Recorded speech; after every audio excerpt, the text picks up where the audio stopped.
సాధారణ ఎన్నికలకు ముందు ఆంధ్రప్రదేశ్లో బీజేపీకి ఒక్క ఎమ్మెల్యే కూడా లేరు. టీడీపీతో పొత్తు పెట్టుకొని రాష్ట్రం నుంచి ఇటు అసెంబ్లీతో పాటు అటు లోక్సభ సీట్లను కూడా గెలుచుకుంది. కేంద్ర రాష్ట్ర ప్రభుత్వాల్లో ప్రాతినిధ్యంతో కేడర్లో జోష్ పెరిగింది. సాధారణ ఎన్నికల తర్వాత రాజమండ్రిలో జరిగిన కార్యవర్గ సమావేశంలో బీజేపీ కీలక నిర్ణయాలను తీసుకుంది. అభివృద్ధి ధ్యేయంగా ముందుకు వెళ్లాలని జాతీయ రాష్ట్ర నేతలు దిశానిర్దేశం చేశారా? వైసీపీ అవినీతి పరులకు బీజేపీ షెల్టర్ జోన్ కాకూడదనే నిర్ణయం ఫ్యాన్ పార్టీ నేతలకు మింగుడు పడ్డం లేదా? Let's watch the story.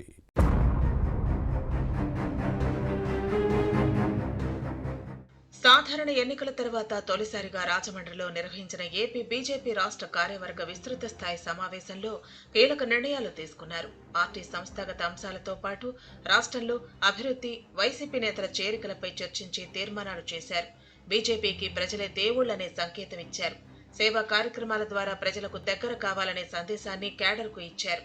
రాష్ట్రాభివృద్ధి లక్ష్యంగా కేడర్ పనిచేయాలని కమలదళం, జాతీయ రాష్ట్ర నేతలు ఆదేశించడం రాజకీయంగా ప్రాధాన్యతను సంతరించుకుంది.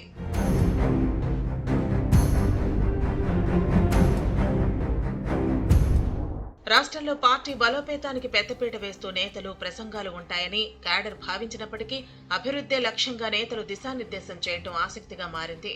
ఏపీ ఎన్నికల ఫలితాలపై దేశమంతా చర్చించుకుంటున్న విషయాన్ని ప్రస్తావించారు. ప్రధాని మోదీ, రాష్ట్ర ముఖ్యమంత్రి చంద్రబాబు, ఉప ముఖ్యమంత్రి పవన్ కళ్యాణ్ పై ఉన్న నమ్మకంతో కూటమి అభ్యర్థులకు ప్రజలు భారీ మెజార్టీని ఇచ్చారనే విషయాన్ని గుర్తు చేసి కేడర్లో జోష్ నింపే ప్రయత్నం చేశారు. చంద్రబాబు పాలనపై సందేహాలు వద్దని సూచించారు. ఏపీని డబుల్ ఇంజన్ స్పీడ్ తో చంద్రబాబు నడిపిస్తారంటూ కేంద్ర నేతలు రాష్ట్ర కేడర్ కు భరోసా కల్పించారు. బీజేపీ నేతలు కూటమి ప్రభుత్వంపై ఎటువంటి నిరాధారమైన ఆరోపణలు చేయవద్దంటూ దిశానిర్దేశం చేశారు. ఆంధ్రప్రదేశ్ జీవనాడి, పోలవరం ప్రాజెక్టు నిర్మాణం, రాజధాని అమరావతి అభివృద్ధి, రోడ్లకు కేంద్రం నిధులిచ్చి సహకరిస్తుందని చెప్పడంతో కేడర్ సంతోషించింది.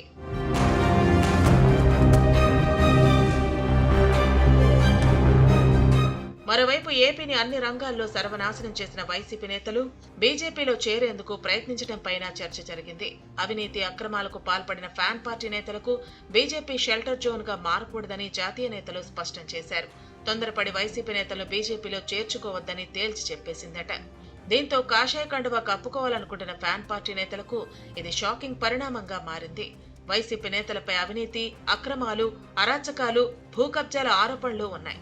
అధికారాన్ని అడ్డం పెట్టుకుని అడ్డగోలుగా సహజ వనరులను దోచుకున్నారు.